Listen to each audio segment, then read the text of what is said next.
Mga kapatid, sa kapistahan po ni San Marcos na isang manunulat ng mabuting balita, tandaan din po natin mga kapatid ang ating misyon. Ang ating misyon ay hindi lamang mamuhay dito sa lupa. Ang misyon natin bilang mga Kristiyano, bilang mga Katoliko, ay magpahayag ng salita ng Diyos. Magpahayag ng gawa ni Jesus. At paano natin gagawin ang bagay na ito? Una, damhin natin ang Espiritu Santo.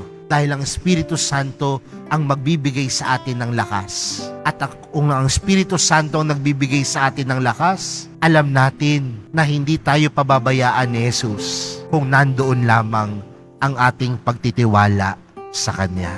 Mga kapatid, marami na po ang mga maling balita sa mundo natin ngayon. Pero tandaan natin, ang lahat ng maling balita maitatama kung merong magpapahayag ng mabuting balita. At sino po ang magpapahayag ng mabuting balita? Tayong kumukuha ng lakas sa Espiritu Santo at nagtitiwala sa mahal na pong Jesus Nazareno.